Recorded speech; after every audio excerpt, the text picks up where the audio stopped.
Science نے اتنی ترقی کی ہے، ہم نے کیا، ایک سائنسدانوں نے کیا ایجاد کی، ڈاکٹروں نے اینٹی بایوٹک، بڑی زبردست ایجاد ہے سائنسدانوں، کتنا شدید بخار ہوتا ہے اور کیسی طبیعت خراب ہوتی ہے، 2-4 گولیاں کھا کے آدمی بالکل فٹ فاٹ گھومنا شروع کر دیتا ہے۔ کیا خیال ہے، غلط تو نہیں کہہ رہا؟ پہلے زمانے میں لوگ بیمار ہوتے تھے نا، پڑے ہوئے ہیں 2-2 مہینے بستر پہ پڑے ہوئے ہیں، وہ چورن چٹنیاں حکیم آ کے کھلا رہے ہیں، معجونے چٹا رہے ہیں، کوئی پودینے کا پانی پلا رہا ہے، کوئی کیا تجربے کر کر کے بچ گیا تو ٹھیک ہے۔ وہ ایک حکیم صاحب قبرستان سے گزرتے تھے نا منہ چھپا کے، کسی نے پوچھا یہ کیوں منہ چھپاتے؟ انہوں نے کہا یہ سارے میرے پہنچائے ہوئے ہیں۔ یہ سارے کیا ہیں؟ میرے پہنچائے ہوئے لوگ ہیں یہاں پہ، تو شرم آتی ہے ان کے پاس سے گزرتے ہوئے۔ تو بڑے تجربے ہوتے تھے، مریض کبھی ٹھیک بھی ہو جاتا تھا، کبھی مر بھی جاتا تھا۔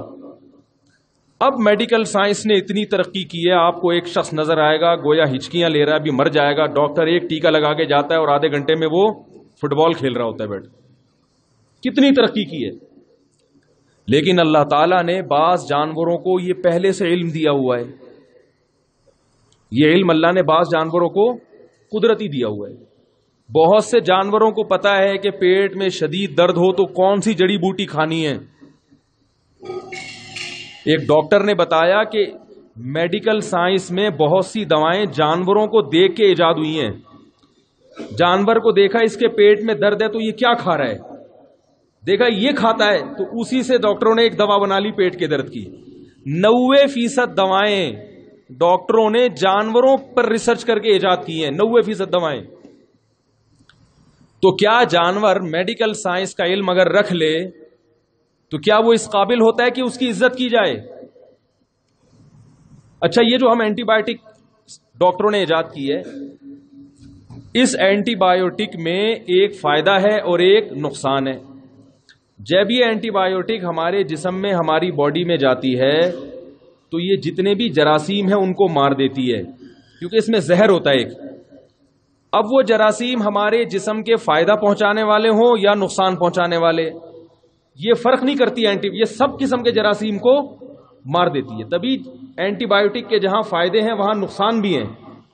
کیا خیال ہے بھائی؟ تبھی کہتے ہیں نا زیادہ دوائیں نہیں کھانی چاہیے۔ لیکن شہد کی مکھی جو اینٹی بایوٹک بناتی ہے نا شہد کی شکل میں، وہ جب پیٹ میں جاتا ہے تو وہ بیماری کے جراثیم کو تو مارتا ہے، لیکن وہ جراثیم جو ہماری صحت کے لیے ضروری ہیں ان کو کچھ بھی نہیں کہتا۔ اللہ نے اس کو اتنی عقل دی ہے، اتنی تمیز دی ہے کہ کسے مارنا ہے اور کسے چھوڑنا ہے۔ دیکھو، جب کوئی دہشت گرد کہیں بم بلاسٹ کر کے آتا ہے تو اس کا ہدف تو 2-4 آدمی ہوتے ہیں، لیکن گریبی میں، کوئٹہ میں گریبی تو ہوتی ہے نا ہوٹل میں، تو گریبی میں 15-20 ویسے ہی مر جاتے ہیں۔ وہ کہتے ہیں اب میں کیسے فرق کروں بھائی، یہ مرے وہ نہ مرے، بم تھوڑی دیکھے گا۔ تو ایسے ہی جب ہم اینٹی بایوٹک کھاتے ہیں تو جو جراثیم صحت کے لیے مفید ہیں وہ بھی مر جاتے ہیں، جو نقصان دہ ہیں وہ بھی مر جاتے ہیں۔ تو جسم کو فائدہ بھی ہوتا ہے مگر ساتھ ساتھ نقصان بھی ہوتا ہے۔ لیکن شہد، جو شہد کی مکھی بناتی ہے، وہ اتنی بہترین اینٹی بایوٹک ہے کہ جب وہ شہد جسم میں جاتا ہے تو وہ بیماری کے جراثیم کو مارتا ہے اور صحت مند جراثیم کو کچھ کہتا بھی نہیں ہے بلکہ اور طاقتور بنا دیتا ہے ان کو۔ تو کیا شہد کی مکھی جو ایسی اینٹی بایوٹک بنا رہی ہے اس کی وجہ سے شہد کی مکھی قابل تعظیم بن گئی ہے کہ اب اس کا اکرام کرو؟ کوئی بھی اکرام نہیں کرتا اس کا۔ ویڈیو کے نیچے سبسکرائب کے بٹن پہ کلک کریں، بیل کے آئیکن پہ کلک کیجئے تاکہ ہر نئی ویڈیو کی نوٹیفیکیشن آپ کو مل جائے۔